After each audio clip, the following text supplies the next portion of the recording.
Deuteronomy Chapter 8. Be careful to follow every command I am giving you today, so that you may live and increase and may enter and possess the land that the Lord promised on oath to your ancestors.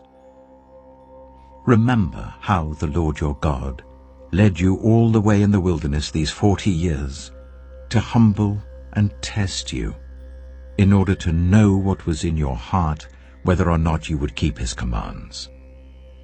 He humbled you, causing you to hunger and then feeding you with manna, which neither you nor your ancestors had known, to teach you that man does not live on bread alone, but on every word that comes from the mouth of the Lord.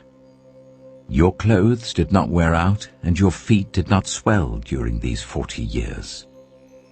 Know then in your heart that as a man disciplines his son, so the Lord your God disciplines you. Observe the commands of the Lord your God, walking in obedience to him and revering him. For the Lord your God is bringing you into a good land, a land with brooks, streams, and deep springs gushing out into the valleys and hills, a land with wheat and barley, vines and fig trees, pomegranates, olive oil and honey, a land where bread will not be scarce and you will lack nothing, a land where the rocks are iron and you can dig copper out of the hills.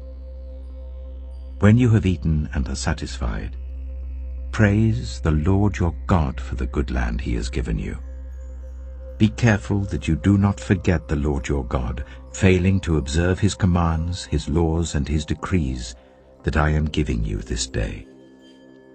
Otherwise, when you eat and are satisfied, when you build fine houses and settle down, and when your herds and your flocks grow large, and your silver and gold increase, and all that you have is multiplied, then your heart will become proud, and you will forget the Lord your God who brought you out of Egypt, out of the land of slavery.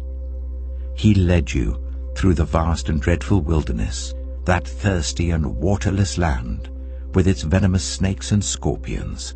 He brought you water out of hard rock. He gave you manna to eat in the wilderness, something your ancestors had never known, to humble and test you, so that in the end it might go well with you. You may say to yourself, my power and the strength of my hands have produced this wealth for me. But remember the Lord your God, for it is he who gives you the ability to produce wealth, and so confirms his covenant, which he swore to your ancestors, as it is today. If you ever forget the Lord your God, and follow other gods and worship and bow down to them, I testify against you today that you will surely be destroyed. Like the nations the Lord destroyed before you, so you will be destroyed, for not obeying the Lord your God.